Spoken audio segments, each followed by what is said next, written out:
अरे ये क्या है? ठीक से पता भी नहीं चल रहा है। लगता है ये उल्टा है। चलो हम सीधा करके देखते हैं। फिर लालटू और सोमू उस अज्ञात चीज को देखने के लिए आगे जाता है। फिर उस अज्ञात चीज को सीधा करते ही वो देखते हैं इन दिनों काफी गर्मी है, बारिश की भी कोई संभावना नहीं है और इस गर्मी में सिर पर तेल लगाए 2-4 बार डुबकी लगा के नहाने का मजा ही कुछ और है। इस जंगल के किनारे दामोदर नदी के ठंडे पानी में आज मन भर के नहाऊंगा। ये कहते हुए बलाई जंगल के रास्तों से दामोदर नदी के किनारे एक पुरानी घाट पर आके पहुंचा। न जाने कौन सी पुराने अफवाह के वजह से गांव के कोई भी इस घाट में नहीं आता। कोई आता नहीं तो मेरा क्या, अच्छा ही हुआ मैं अकेला इस सुंदर घाट में जी भर के नहाऊंगा। इतना कहकर बलाई दामोदर के ठंडी पानी में डुबकी लगाकर नहाने लगा। 2-4 बार डुबकी लगाने के बाद अचानक वो बहुत डर गया। अरे बाप रे, ये क्या था? मेरे पैरों को कौन सी चीज छू के इतनी तेज भाग गई? तभी बलाई ने अपने सामने 2-3 मछलियों को उछलते हुए देखा और उसी जगह में बलाई पानी के अंदर से बुलबुले उठते हुए देखता है।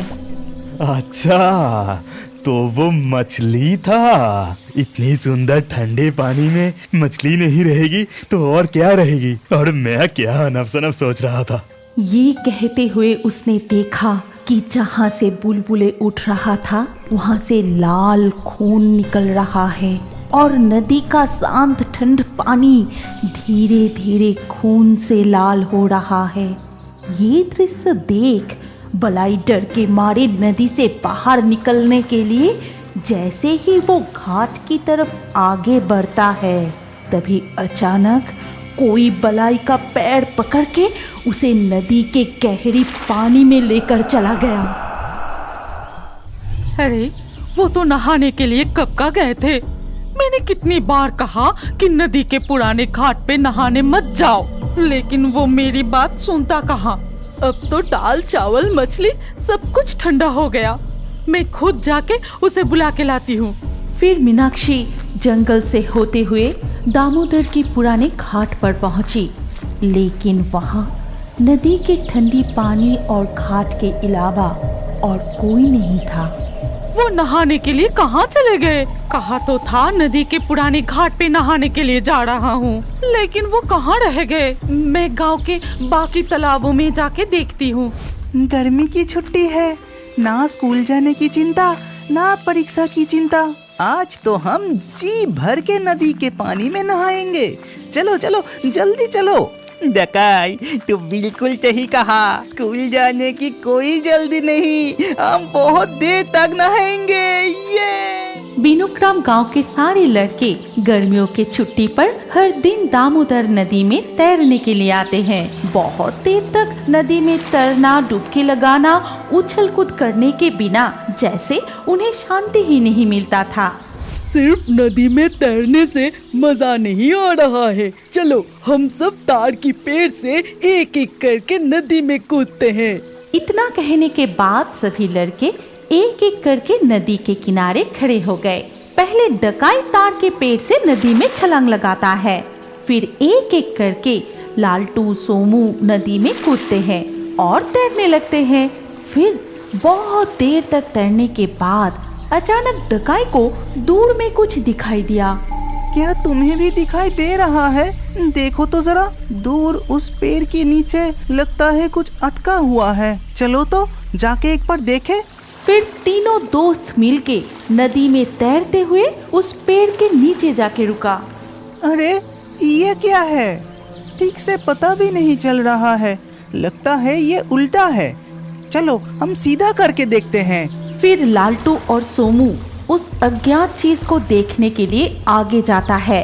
फिर उस अज्ञात चीज को सीधा करते ही वो देखते हैं कि एक मृत मानव का शरीर, और ये देख वो तीनों घबरा गए क्योंकि शरीर के अलग अलग हिस्से को कोई खा चुका था।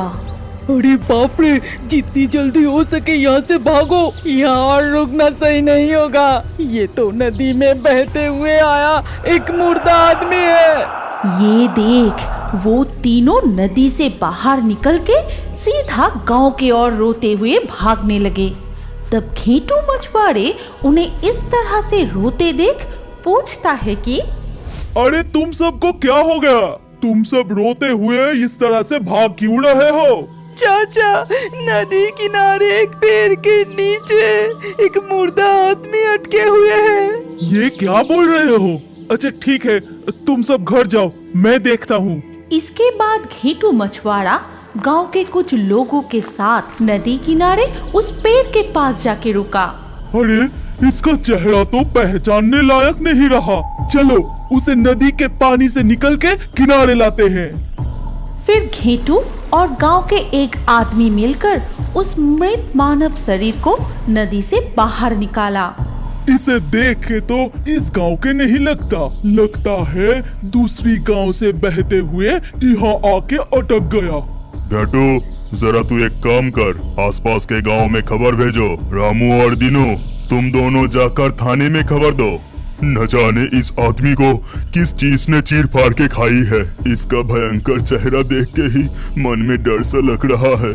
और ये खबर दूर दूर के गांव तक फैल गई। जैसे ही ये खबर मीनाक्षी ने सुनी, वो पागलों की तरह दौड़ते हुए उस तरफ जाने लगी। फिर जैसे ही वो नदी के किनारे पहुंची तो देखी कि कुछ लोग भीड़ लगाकर खड़े हैं। फिर मीनाक्षी उस लाश का चेहरा देखते ही टूट पड़ी और जोर जोर से रोने लगी। ये तुम्हें क्या हो गया? मैंने कितनी बार तुम्हें मना की थी, कोई उस पुराने मनुष्य घाट पे नहाने मत जाओ। वो घाट एक श्रापित घाट है, लेकिन तुम मेरी बात नहीं मानी और वहाँ नहाने चले गए। हे जी, अब मेरा क्या होगा? मेरा तो सब कुछ खत्म हो गया। फिर पुलिस की गाड़ी में कई पुलिस अधिकारी वहाँ आए और बलाई की सबको लेकर चले गए। इसके बाद शाम ढल के रात हो गई। तुम दोनों अच्छे से याद रखना, अगर फिर से उस नदी में नहाने के लिए गए ना, छड़ी से बहुत मार पड़ेगी, याद रखना। नहीं माँ, मैं फिर कभी उस तरफ नहीं जाऊंगा। कल से दोस्तों के साथ हमारे तालाब में ही नहाएंगे। रात के खाना खाने के बाद डकाई बानी और उसकी माँ सो गए। फिर अगली सुबह बानी डकाई से कहती है, भाई नदी में मछली पकड़ने के लिए जाएगा? बहुत मजा आएगा। चल ना, नदी से बहुत सारे मछली पकड़ेंगे और दोपहर को तली हुई मछली और चावल खाएंगे। हाँ दीदी, तूने बिल्कुल ठीक कहा। आज हम दोनों मिलके एक साथ मछली पकड़ेंगे। माँ ने हमें नदी में नहाने के लिए मना किए थे, मछली पकड़ने के लिए तो नहीं की है। फिर बानी और डकाई मछली पकड़ने की छड़ी लिए उस नदी किनारे जाते हैं और वहाँ बैठे मछली पकड़ने लगे। तब पहला चारा डालते ही डकाई को एक मछली मिल जाता है। देखा ना दीदी, मैंने चारा डालते ही एक मछली पकड़ ली। मेरे तरह कोई मछली नहीं पकड़ सकता। तू अपना मुंह बंद रख, ज्यादा बकबक मत कर। जैसे ही बानी ये बात खत्म की, उसने महसूस की कि उसकी रस्सी जोर से खींचे जा रहा है। बानी अपनी छड़ी को रोक नहीं पा रही थी। उसे लग रहा था कि कोई छोटी मछली नहीं, बड़ी मछली फंसी है। भाई, मैं मछली पकड़ने की छड़ी को संभल नहीं पा रही हूँ। लगता है धागा टूट के मछली भाग जाएगी। बानी अपने भाई को ये कहते ही उसने मछली पकड़ने की रस्सी में खिंचाव की महसूस की और वो अचानक नदी में गिर गई। ठीक उसी वक्त उसकी पैर कोई पानी के नीचे से खींचने लगे। भाई, मुझे बचाओ, बचाओ मुझे। लगता है कोई मुझे पानी के अंदर से खींच रहा है। जल्दी से मेरे हाथ पकड़ और पानी से बाहर निकल। डकाई अपने दीदी के हाथ पकड़ के ऊपर की तरफ खींचने लगा। ऐसे ही कुछ देर तक बानी की हाथ और पैर की खिंचाई चलती रही। आखिर आखिरकार डकाई उसकी दीदी को जैसे तैसे करके पानी से निकल के किनारे पे ले आया। दीदी, तेरी पैरों से तो खून निकल रहा है। लग रहा है कोई नाखूनों से पैरों को चीर दी है। भाई, तू माँ से कुछ मत कहना, नहीं तो माँ हम दोनों को ही बहुत पीटेगी। अगर माँ पूछे तो तू कहना कि मैं गिर गई थी। अब चल, जल्दी से घर चलते हैं। बानी और डकाई अपने मछली पकड़ने की छड़ी नदी किनारे छोड़कर घर चले आते हैं। फिर धीरे धीरे रात हो गई और उसी रात घेटू मछुआरे नदी किनारे मछली पकड़ने जाता है।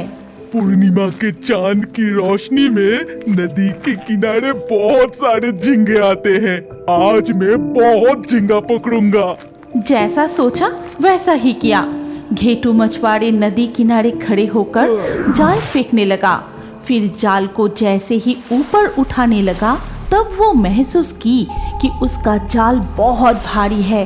फिर अचानक से वो भारी जाल हल्का भी हो गया और जाल को ऊपर उठाते ही देखा कि जाल फट के टुकड़े हो गए हैं। इसके बाद वो देखा कि घाट पे एक डरावनी जीव है जिसका ऊपर के हिस्सा चुड़ैल की तरह और कमर से बाकी हिस्सा मछली की तरह।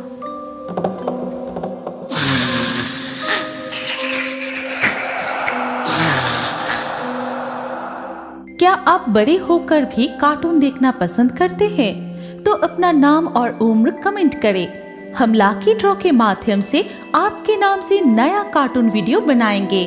और अभी हमारे big stone animation movie channel को सब्सक्राइब करें ताकि अगले वीडियो में अपने नाम वाला कार्टून देखना ना भूलें। और हमारे एक और पॉपुलर कार्टून देखने के लिए स्क्रीन के ऊपर इस वीडियो पर अभी क्लिक करें। सोच क्या रहे हो, जल्दी से क्लिक करके इस पॉपुलर वीडियो को देखें।